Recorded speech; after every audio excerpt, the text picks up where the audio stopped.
Hello అండి.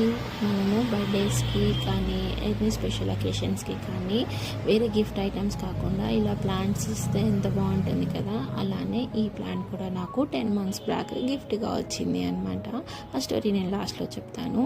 And 2 leaves తోటి నాకు ఇది నా దగ్గరికి వచ్చింది. ఇప్పుడు ఇంత పెద్దగా అయింది. ఆ లీఫ్ పెరిగి ఏమైంది, సడన్గా విరిగిపోయింది.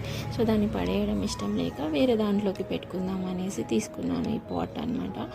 అండ్ దాన్ని విరిగిపోయిన దగ్గర కొంచెం కట్ చేసి ఒక లీఫ్ తీసుకున్నాను అండ్ డైరెక్ట్ ప్లాంట్లో నుంచి ఇంకొకటి కట్ చేసుకున్నాను అండ్ 2 కార్నర్స్కి ప్లేస్ చేశాను. ఇది పెద్ద తొట్టి తీసుకోవడానికి కారణం ఏంటంటే చూడడానికి లుక్ బాగుంటుంది కదా, ఇంట్లో ప్లేస్ చేసుకున్నా అనేసి ఇట్లాంటి రెక్టాంగిల్ షేప్ పాట్ తీసుకున్నాము. అండ్ ఇది 10 months బ్యాక్ రక్షాబంధన్ రోజు మా అన్నయ్య నాకు గిఫ్ట్గా ఇచ్చాడు. ఈ స్టోన్ పైన తనే హ్యాండ్ పెయింట్ చేసి హ్యాపీ రక్షాబంధన్ సిస్టర్ అనేసి నాకు ఇచ్చాడు. ఇట్లా స్పెషల్ అకేషన్స్ అప్పుడు తీసుకుంటే గిఫ్ట్స్ కాకుండా ఇలాంటి లైవ్ ప్లాన్స్ ఇస్తే చాలా బాగుంటుంది. అండ్ బై ద వే ఈ లీఫ్ పేరు ఏంటో తెలిస్తే కమెంట్